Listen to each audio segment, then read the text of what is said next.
নতুন একটা স্পেশাল ভিডিওতে আপনাদের সবাইকে স্বাগতম। কেমন আছেন আপনারা সবাই? আল্লাহর রহমতে ভালো আছেন, আমিও ভালো আছি। তো আজ আপনাদের সাথে কিছু গুরুত্বপূর্ণ কথা শেয়ার করব, যে কথাগুলো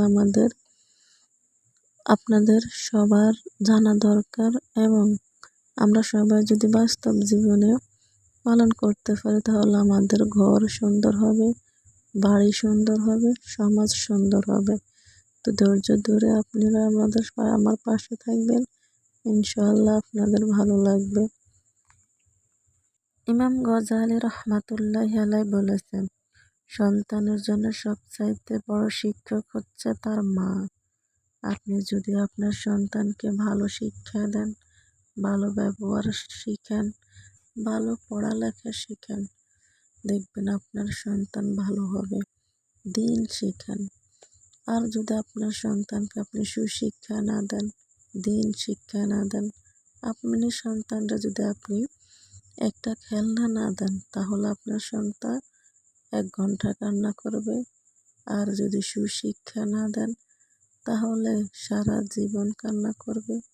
আর যদি দিন শিক্ষা না দেন, তাহলে কিয়ামতের দিন কান্না করবে। হ্যাঁ, আপনাদের কাছে আমি এটাই বলবো, হে আমার মা বোনেরা, আপনারা 5 ওয়াক্ত নামাজ পড়বেন। আপনার স্বামী সন্তানদেরকেও আদেশ করবেন যাতে 5 ওয়াক্ত নামাজ পড়ে। দেখেন, একটা ঘরের একটা মা একটা দায়িত্বে আছে, ঠিক আছে? আপনি প্রতিদিন আপনার মাথায় চিন্তা থাকে আপনি কি রান্না করবেন, সন্তানগুলারে কি খাওয়াইবেন, কতক্ষণ সন্তানগুলারে স্কুলে পাঠাইবেন। এটা টেনশন আমাদের সবার মাথার ভিতরে আছে। কিন্তু আমাদের মাথার ভিতরে কি এটা আছে যে আসলে আমি নামাজ পড়ি, আমার সন্তানটাকে আমি নামাজ পড়াই, যা আমার সন্তান না আমি পড়লে তো আমার সন্তান পড়বে। অনেক মারা এমন আছে, নিজেরাও নামাজ পড়ে না, সন্তানদেরকেও পড়ায় না। না, মা বোনেরা এটা করবেন না। নিজেরা নামাজ পড়বেন, আপনাদের সন্তানদেরকে নামাজ পড়া শিখাইবেন। আপনারা আপনাদের মা বাবার জন্য দোয়া করবেন, আপনার সন্তান আবার আপনাদের জন্য দোয়া করবে। হাদিস শরীফে তো এসেছে, কিয়ামতের ময়দানে আল্লাহ পাক বান্দারে সবচেয়ে সর্বপ্রথম নামাজের কথা জিজ্ঞেস করিবেন। আগে বলবেন না যে তুমি দুনিয়াতে যে কি করছো, কি খাইছো, কয়টা সন্তান জন্ম দিছো, কি কাজে নিজেকে নিয়োজিত রাখছো। আল্লাহ পাক আগে জিজ্ঞেস করব আপনার নামাজ ঠিক আছে নি। আপনার নামাজ যদি ঠিক থাকে তাহলে আপনার সব আমল ঠিক থাকবে। আর আপনার যদি নামাজ ঠিক না থাকে তাহলে আপনার কোনো আমলে ঠিক থাকবে না। তাই আল্লাহ পাক হাসরের মাঠে সর্বপ্রথম আমাদেরকে নামাজের কথা জিজ্ঞেস করবে।